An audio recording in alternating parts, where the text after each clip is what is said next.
Ciao amici del TGM, oggi ci troviamo al CUS Cagliari per conoscere il fantastico mondo della scherma con Simone. Ciao Simone. Ciao a tutti. Simone, raccontaci a che età consigli di iniziare.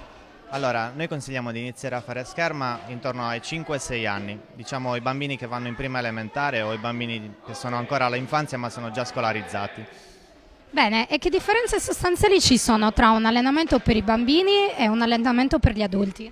Allora, le differenze sono che i bambini imparano giocando, quindi il loro allenamento è improntato più sul gioco e sullo sviluppo soprattutto degli schemi motori di base e di alcuni giochini propedeutici alla scherma che poi li portano a fare degli piccoli assalti con l'attrezzatura di plastica. Mentre per quanto riguarda gli adulti l'allenamento è molto più improntato sulla tecnica, cioè non tralasciamo la parte fisica ma soprattutto sulla tecnica con l'arma e sugli assalti che poi sono quelli che faranno in gara. E quali sono gli elementi per riconoscere un vero campione?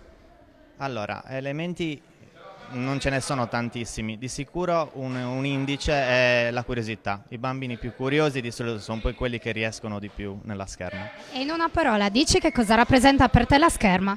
La scherma è una passione, una volta che ti prende poi è difficile lasciarla. Bene Simone, grazie per essere stato con noi. Io sono Claudia e questo è il TGM. Ciao!